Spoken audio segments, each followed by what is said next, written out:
Hi అండి, ఈరోజు నేను టేస్టీ అయిన చికెన్ కర్రీ చేస్తున్నాను. ఎలా చేస్తానో చూపిస్తాను, వచ్చేయండి. కానీ సింపుల్గా చాలా అంటే చాలా టేస్టీగా ఉంటుంది. చూసి నేర్చేసుకోండి. నేర్చేసుకుని కాక లైక్ చేయండి, లైక్ కొట్టండి, ఓకేనా? సింపుల్గా ఈ మసాలా చికెన్ అయితే ఇలా కలిపెట్టేసుకున్నాను కదా. ఇక్కడ ఉల్లిపాయ, పచ్చిమిర్చి, కరివేపాకు అయిపోయింది.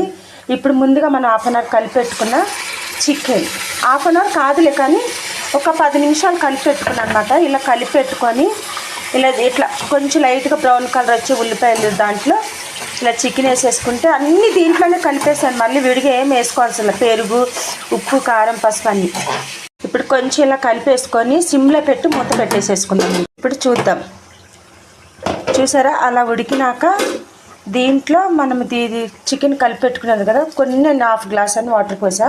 ఇంత చాలు, ఎందుకంటే చికెన్లోకి వెళ్ళి ఆల్రెడీ వాటర్ వస్తుంది అనమాట. ఇంకొక 10 నిమిషాలు ఉడికించుకుందాం. చూసారా, చికెన్ కర్రీ అయితే అయిపోయింది. కర్రీ అనరు, దగ్గరగా ఫ్రై. ఇంకంతే, అన్నీ ముందే కలిపేసుకున్నా కదా పెరుగులో. అంతే, సింపుల్ చికెన్ ఫ్రై అంటారా, గ్రేవీ కర్రీ అంటారా, ఏమో మీరే కామెంట్ చేయండి ఫ్రెండ్స్.